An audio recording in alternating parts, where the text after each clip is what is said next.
Now Thurston's asked us questions. He said, how do you tell if you're out of energy or simply out of breath when grinding to a halt going uphill?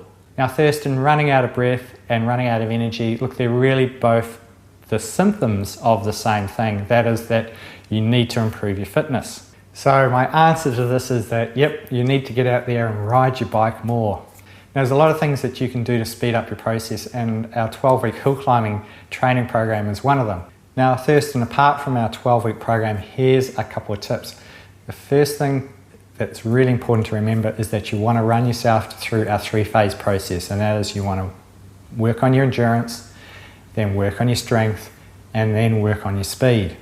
Now, the first phase of this is to go out and build your aerobic base. And how you do this is find as much available time as you have to train and just get out there on your bike and ride nice and easy. So the pace should be at a pace that you're able to talk to your other fellow riders. Also throw in a few intervals, and that will certainly help speed up the process.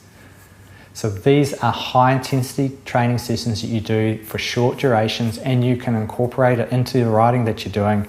And just every now and again, just take your heart rate right up into the E3 or VO2 max zones.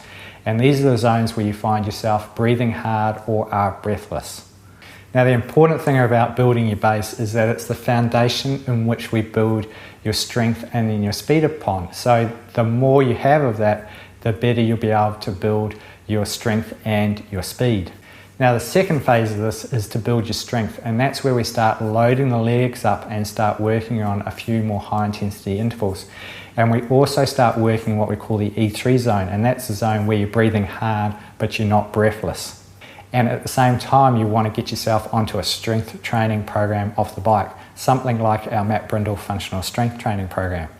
So once we've built the strength, then we start working on building the speed, and this is where things start really getting exciting. Now in this phase we drop off a lot of the volume of training that we've been working on and really focus on high intensity intervals.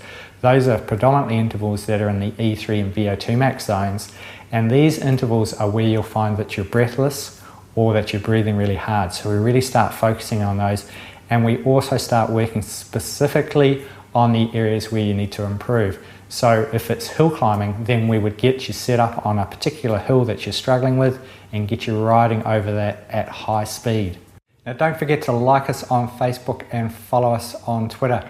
We also have a newsletter subscription that you can sign up to and get these weekly tips in your email box.